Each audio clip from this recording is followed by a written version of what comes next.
মানে বাজারে এসছে দেখো, ফাইনালি ইলিশ সুন্দরী আমার ঘরে এলো। ছোট্ট একটা ইলিশ মাছ নিয়ে এসছে।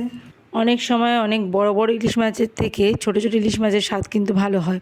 আর এখানে একটা বেগুন আছে আর কটা কাঁচা লঙ্কা নিয়েছি, বেগুন দিয়ে ইলিশ মাছের পাতলা ঝোল করব।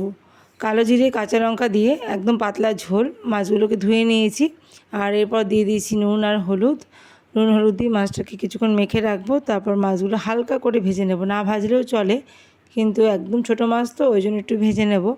আর দেখো এইটুকু ছোটো একটা মাছের মধ্যে ডিম রয়েছে, আবার এইটুকু মাছে ডিম, ইলিশ মাছে ভাবা যায়? তো ডিমওয়ালা মাছে শুনেছি স্বাদ নাকি ভালো হয় না, তো একেতেই ছোটো ইলিশ, তার মধ্যে ডিম হয়েছে, স্বাদ কেমন হবে জানি না।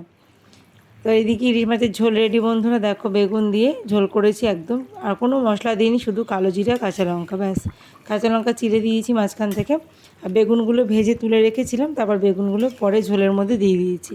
ঝোলটা ফুটে গেলে ভেজে রাখা বেগুন আর মাছটা দিয়ে ভালো করে ফুটিয়ে নিয়েছি। একদম সিম্পল একটা মাছের ঝোল। ইলিশ মাছের ঝোল এমনিই খেতে বেশি ভালো লাগে যদি মাছটা ভালো হয়।